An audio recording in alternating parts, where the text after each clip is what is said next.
Carina Reeves is here, Totaru extraordinaire, Encore and Wuthering Waves. We are so excited. Your career is just continuing to be amazing, and I'm so grateful to have you, and we're going to chat and listen to music together. Sounds like a dream, Mark. I'm very excited. Thanks for having me. You're working constantly. Yeah, I feel like most recently it's been non-stop. Like there was at one point last month where I came out of one studio after a 3-hour session and then jumped into another one to do another video game the same day. It's kind of the dream though, isn't it? I mean, like that must be tough though. Yeah, the second recording was kind of a bit of promo stuff for it. So that was kind of relaxing. There wasn't too much...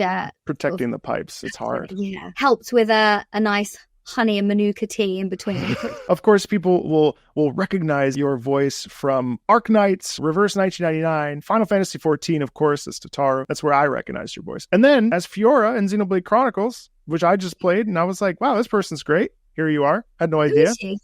Who is she? Who is this girl? What I think would be really fun is to just like listen to some music together and then like talk about each like sort of chapter of these 4 particular chapters. And of course you're in Wuthering Waves, which is coming out at the time of this comes out. This will be out and it'll be in the wilds, and that's crazy. So super exciting. I think we should start with, do you feel like Totaru is sort of your baby? I do. I was looking back at a few emails, like when I first got the audition, when I first received like the first script or the first little bit of like bio about her. Mm-hmm. And that was like back in 2023, 24. And then I was thinking, when did I get Fiora? And at the same time, the same month, both the auditions come through for both those characters. Whoa. I feel like I had like a big grip on Fiora, and like I loved her character. There's a big development, a bit of like a love sort of, not triangle, but a love relationship with her and Shulk. But then Totaru, I feel because it's an ongoing character and we can see her story develop, her confidence, her character, how she whips the Scions into shape. I feel like having that connection with her and seeing her grow, I feel really privileged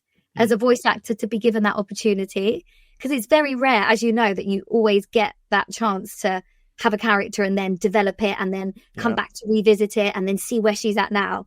So I feel like, Final Fantasy XIV has just been phenomenal for not just me, but I think the majority of the VOs that are on that. Yeah, I mean, I've chatted with a bunch of y'all now, and it's so y'all. I don't ever say y'all. I don't know why I chose to say that right there. What's really amazing is just how much the ability to like really digest that emotional arc of a character, and every character has had this huge, wonderful journey, up to Endwalker, of course, and we'll try to keep spoilers to a minimum. But, moving into Dawn Trail now, it's really interesting for those of us that are fans of the game to sort of be like, okay, well, like, where's everybody going to go? And you're right, like Totaru, when we meet her, she's just so like sweet, and she cares so much about us, Yes. I think she's their glue. I think she's their safety net. She's their home.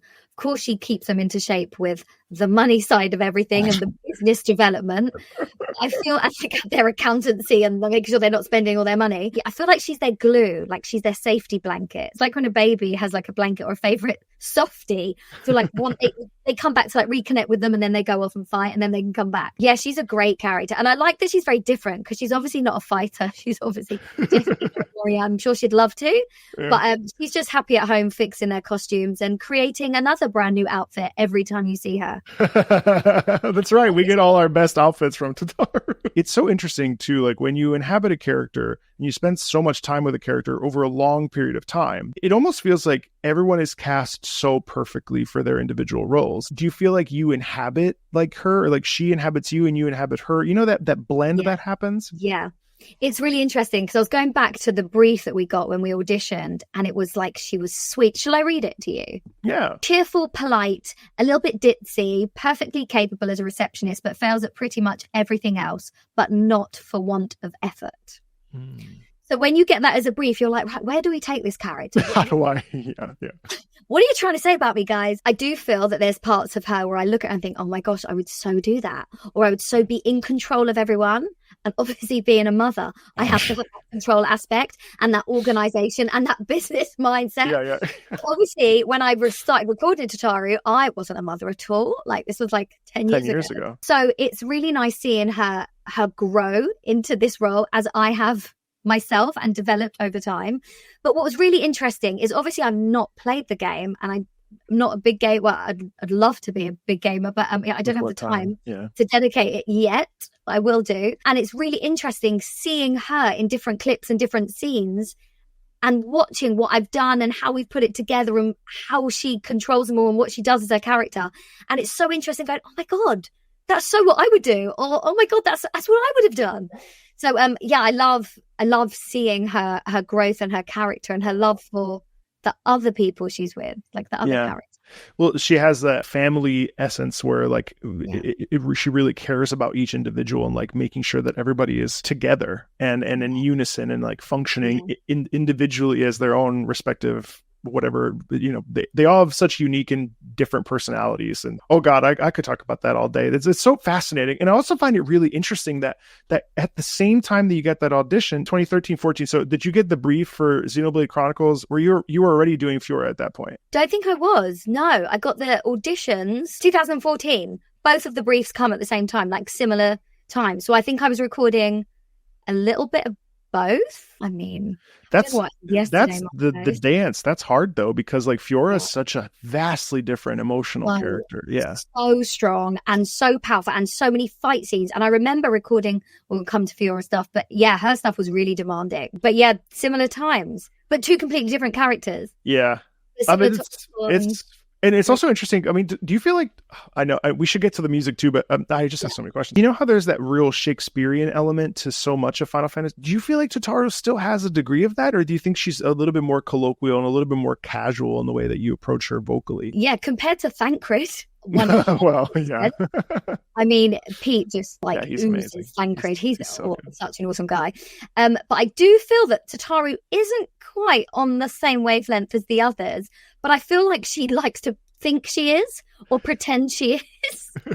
I quite like that element of when she does come out with the odd line here or there. Should this place not serve our purpose, then we shall go to Ishgard. So I feel like, you know, certain lines that she says does give her that Shakespearean feel, but I don't know if she's as into it as the others. And that's the like thing that I really like about Final Fantasy XIV too, is that it does sort of give you this like Shakespearean, almost like really old prose, like Edgar Allan Poe or like Dickens or something, where it has this like quality to it, but it's for a modern audience, and I think it's so. But it works. Everyone loves it and they relate to it and they know what's happening and they really connect with the story. So I feel like the writing on it is just phenomenal. And the storylines are just, the developers, the creators are just incredible people. I also think that it helps that everybody's British, and naturally whenever we hear a British accent, you're like, oh, everyone's educated.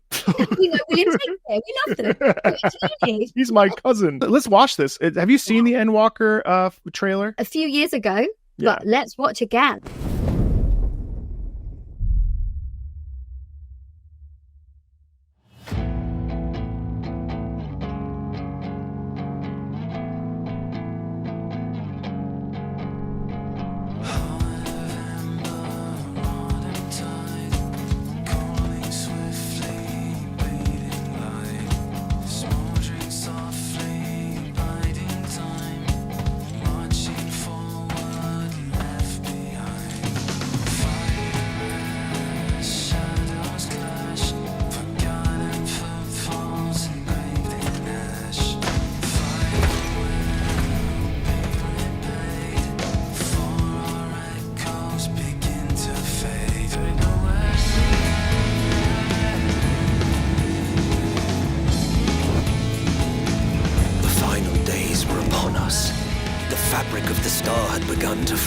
Its land rent by tooth and claw.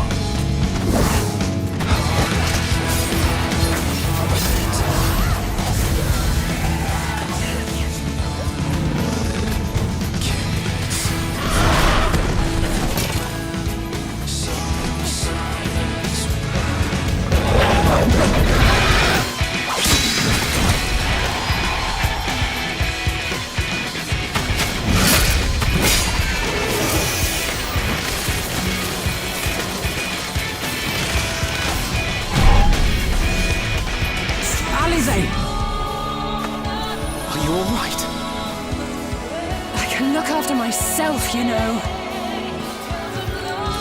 And I've had enough of this rubbish. Come on!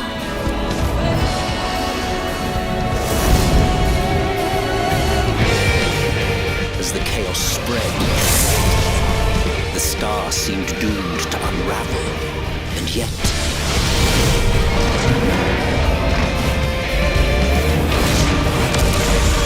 there were those who stood in defiance of that fate.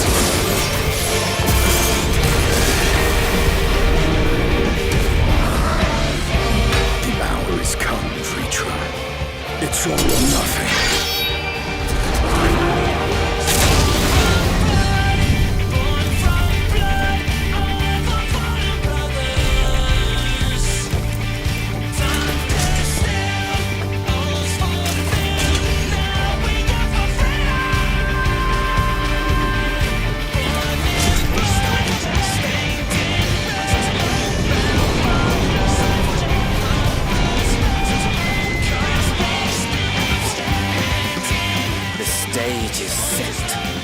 Will our heroes deign to play their part?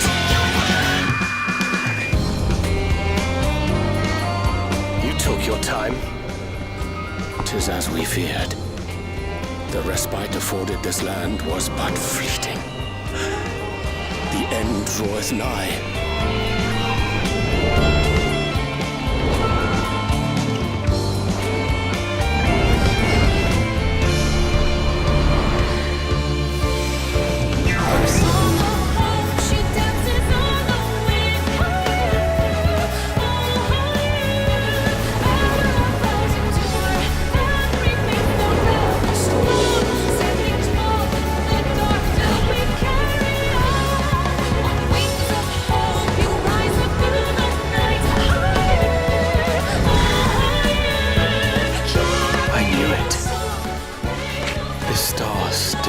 Secrets to tell.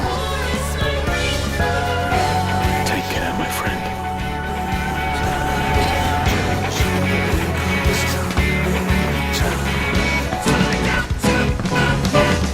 So, Charlian would keep its counsel while the world is lost to ruin.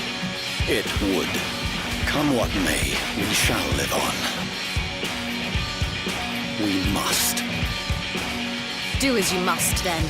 But we scions will fight until the heavens fall, until our last breath.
Wow.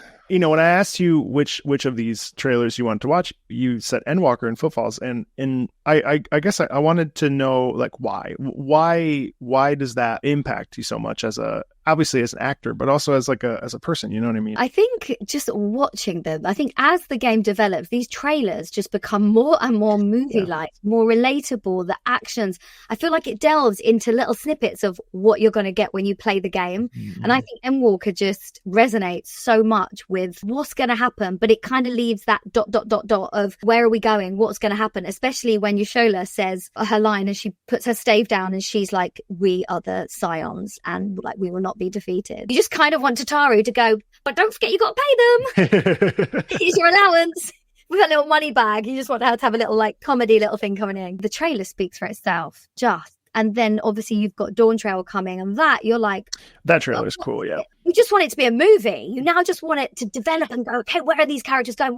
What's their background? What's their mom and dad doing? And I do think that like that is probably one of the things about Final Fantasy XIV. I mean, I've played like 500 plus hours of it, and like, I've played a lot of it. Again, I just have to reiterate just how much, because it is like a movie, and the fact that like 10 years with one role for all of you is mental. Like I've reprised a role, and it's nice to come back, or like in opera days, like you do the same role like in multiple different areas, and so like you do get like a renewed sense of like, oh, my character, the reason why they say this here. But the difference with opera is that it's always the same, whereas like you're getting like brand new lines of dialogue, and every time you're getting to dig a little bit deeper.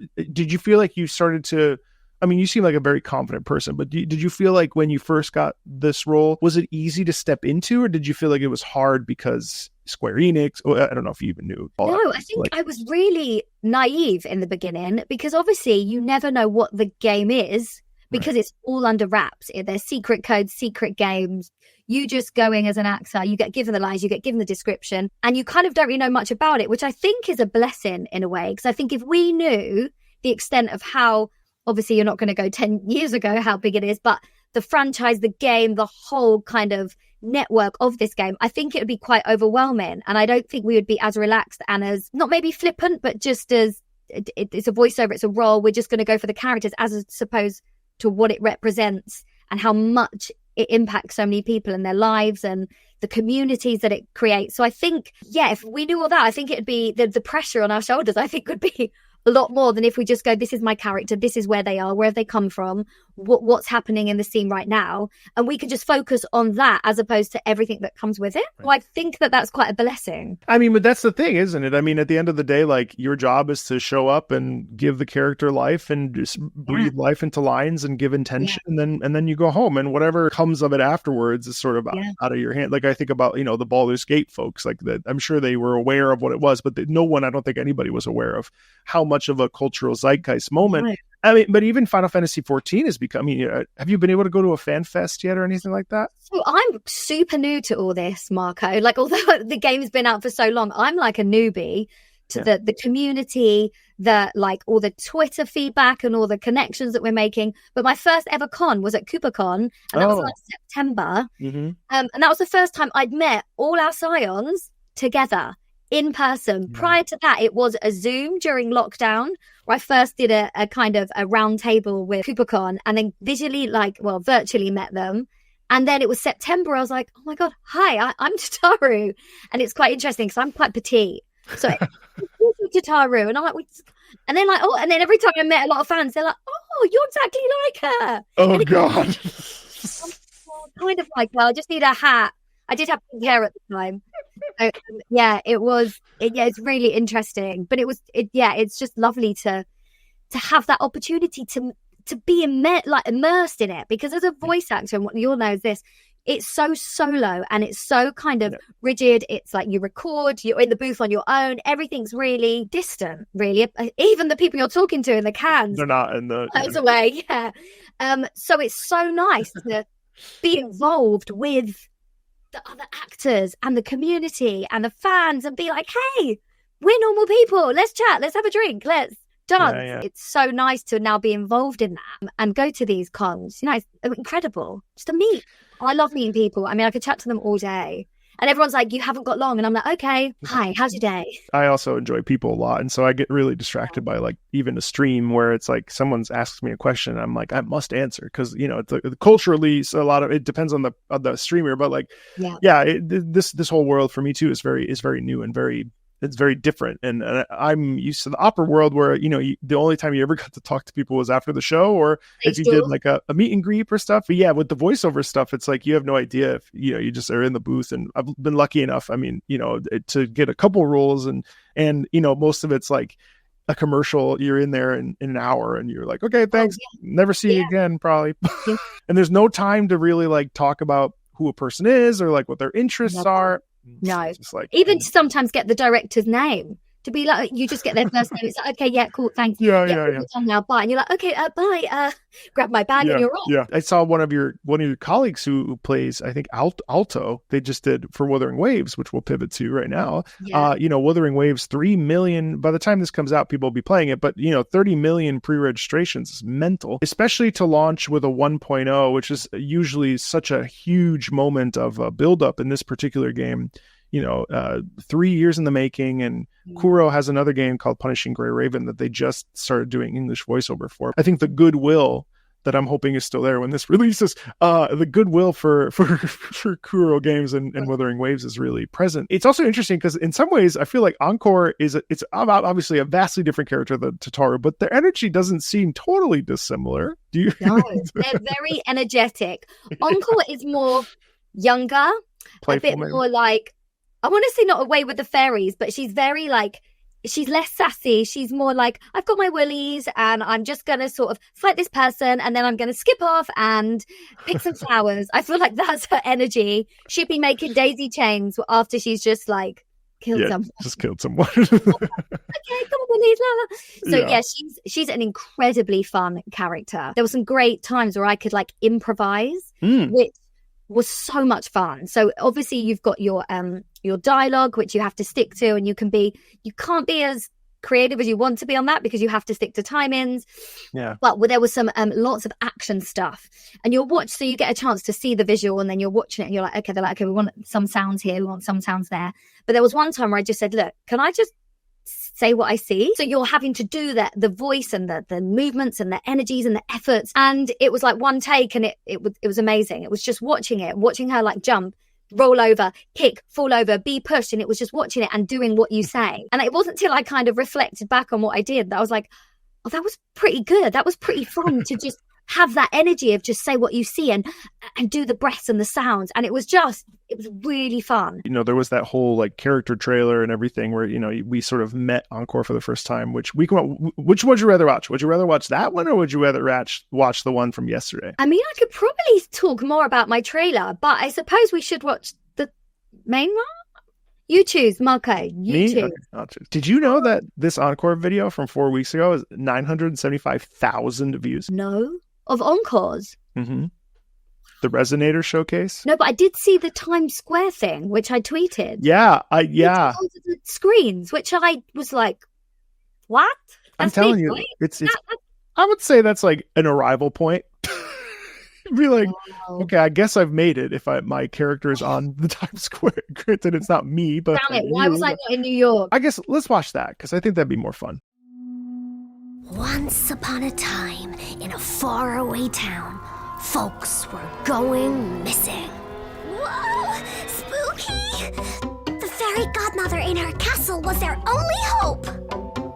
But it was dangerous, and none of the Seekers ever returned. What happened? A fearless hero stepped up to save the day. Ta-da! Encore the hero, ready for battle. Whoa! Oops! Oh, phew. Leave it all to Encore! Bah, bah, bah, bah. No! The wind is too much! Bah, bah,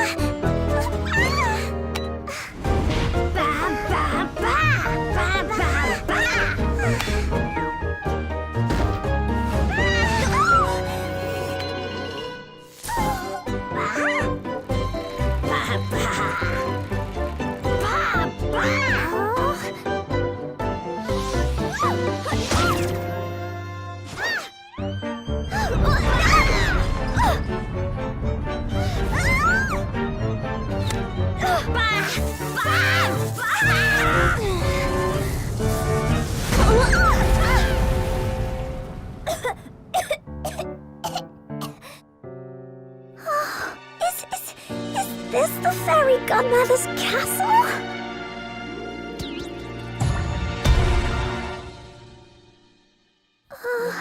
A fairy godmother? Oh no! It's the big bad demon!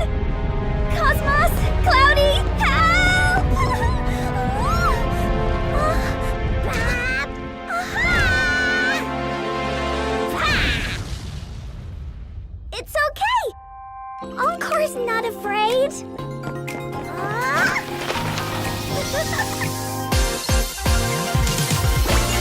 Woolly sense tingling! Here come the woolies! Take this!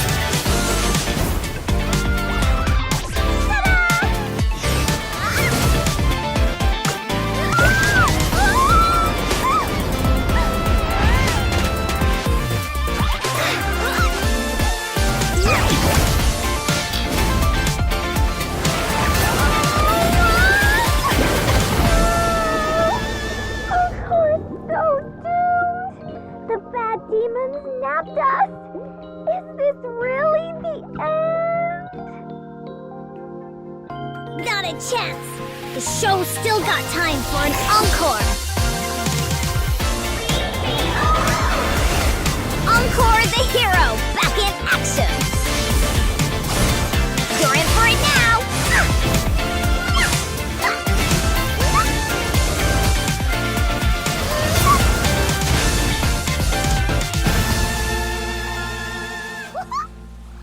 That's how our hero crushed all the bad guys. Hooray! But wait, there's more. Encore's story has just begun.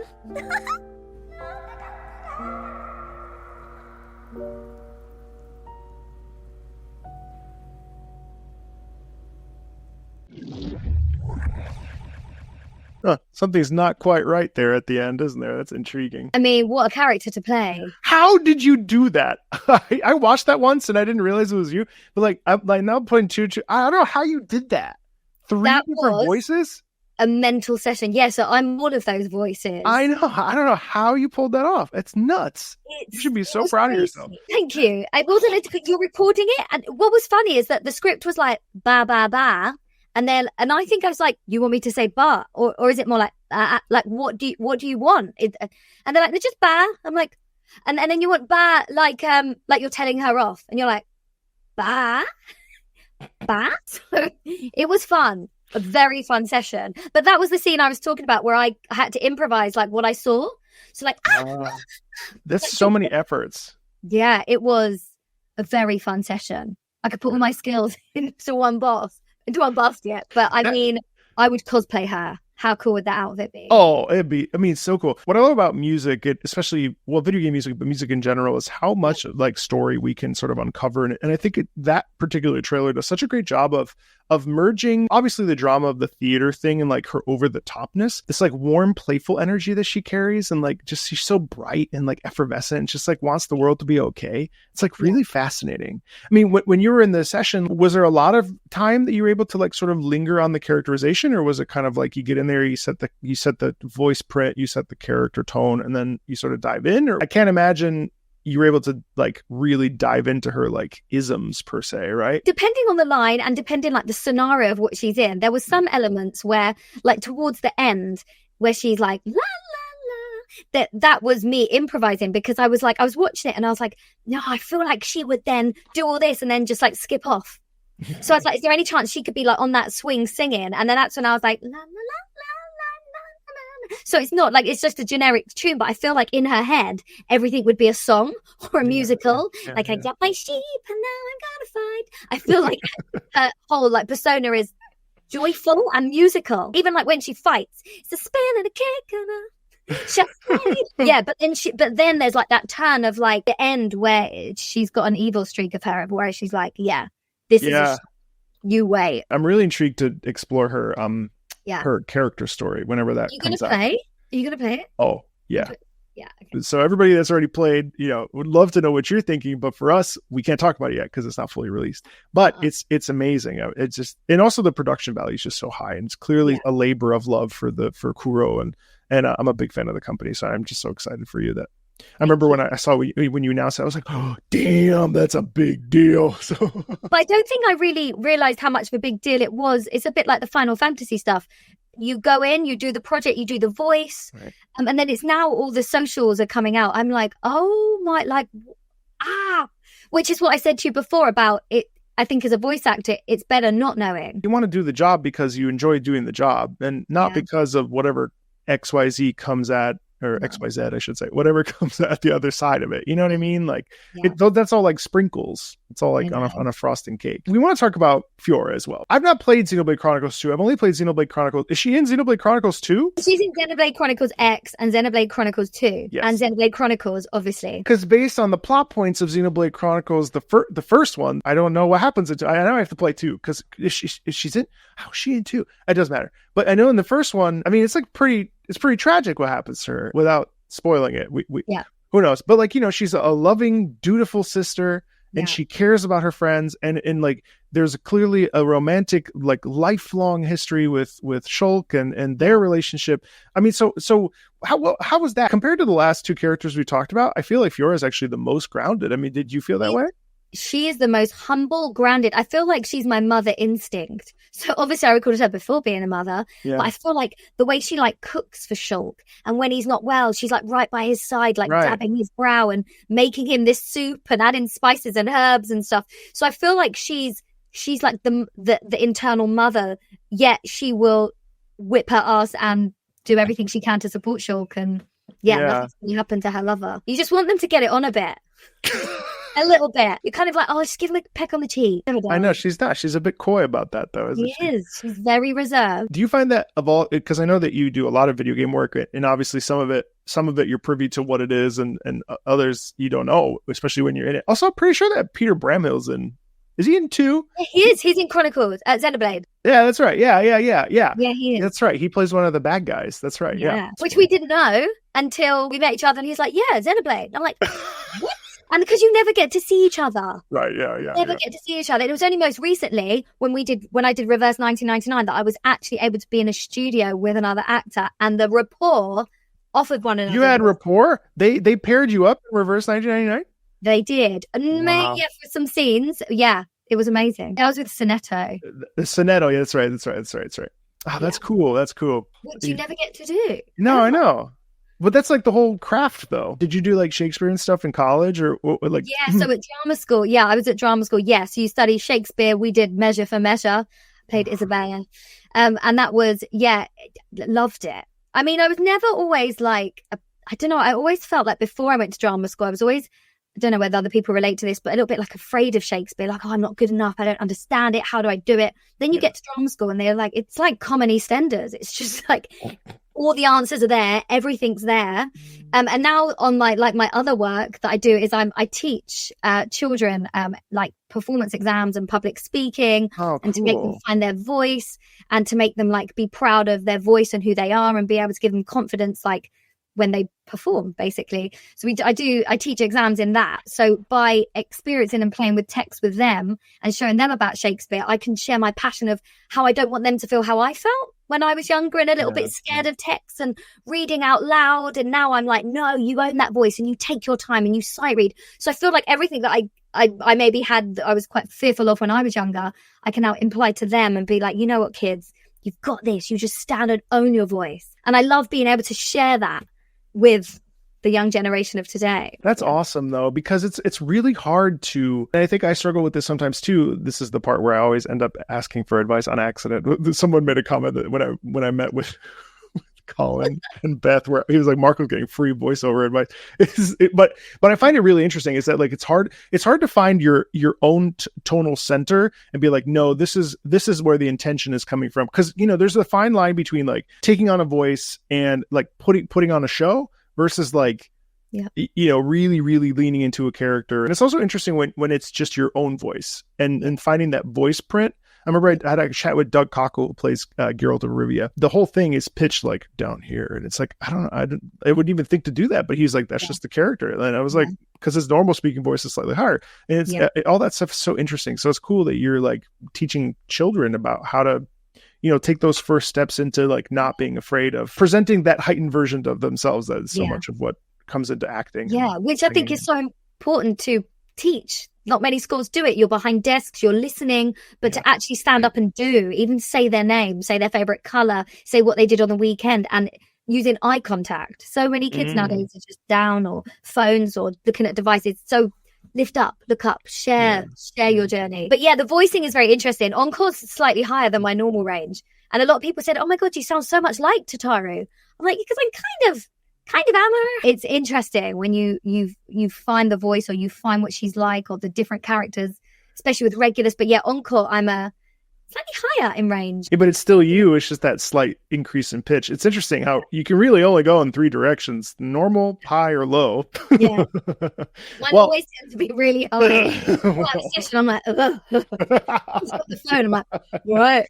Hey, yeah, I'm fine. Yeah, what's for dinner? Let's listen to Engage the Enemy. So this particular track in the first Xenoblade at least the one that I've played, it really always comes in at the pivotal moments when we're dealing with the Monado, and it's starting to get that British lilt in my ear. Playing British games and like interacting Does it help you with your voiceovers, like listening to British voices? I mean, I wouldn't say that my British accent's very good. In fact, it's pretty shy, but right. Marco. Well, and that's the crazy thing about Wuthering Waves is that there's a bunch of the cast that's British. Almost everybody's British for the most part, and then everybody, three of you are doing English, American English, which is very interesting. And it's probably just because of localization and where it is. I personally like it. I think if everybody was just British, it would just, I'm telling you, the minute you hear that accent, it's just like, oh, this is high art. Glad you think that, Marco. Yeah, I know it's not true, but.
wow. Had you heard that before? No. It had every element of all the characters in 3 minutes, 50 seconds. And I get what you said about the arc of like just the journey of everything that happens in Xenoblade is just that. And even like the little piano riff at the end, it was like dum, dum, dum. What I find really interesting is because that plays at key fundamental parts, whenever mostly Shulk has to sort of come to terms with something, or like he can prevent a tragedy or whatever, that plays basically at key moments or key battles. And it's really interesting how we use music to obviously aid in telling a story, but also just like how much it aids in, like, that track is so good on its own, and then it also does really get elevated by Fiora's bravery. There's a scene, the scene where she gets in this old mech that's been against the building, right? And that moment is colossal because she gives them, I mean, I'm telling you this if you know, you do know, she protects them. That's her natural, she's a protector. And that's really the first time that we hear this tune, and it's just so powerful, and it's awesome. I think music plays a really important part in all of the video games that we've just seen, actually, and it just shows the impact of how that, like, without it I think it would have, the video games maybe wouldn't be, they obviously would be because they're acting, as good as they are without that music to just fill in the gaps, fill in that, I don't know, that passion with the players and that connection. We talk so much about subtext, right? Especially when we're acting and stuff. We're always trying to find the why, or like, one of my teachers talks about doing the doings. But music is the subtext.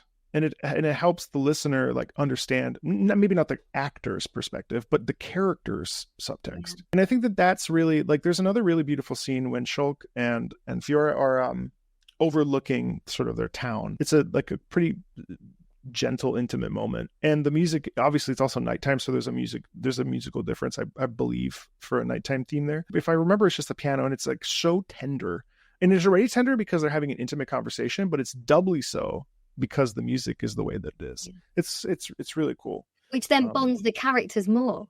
Right. It then shows that they're now like coming together with the music and with what they're talking about. Yeah. Oh, I love them characters. But Carina, thank you so much for just taking the time out to have a really nice chat about, 3 very distinct and different components of your career. I know that your career spans way more than these three roles, but I'm so excited for you for Wuthering Waves, and I'm so excited for you for Dawn Trail. And I'm it's been such a treat to chat, and yeah, it's wonderful. Marco, thank you for having me, and having me on your platform. You rock. My pleasure, of course. And thank you everybody for watching this. I hope you enjoyed it, and we'll see y'all later. Bye. Bye everybody.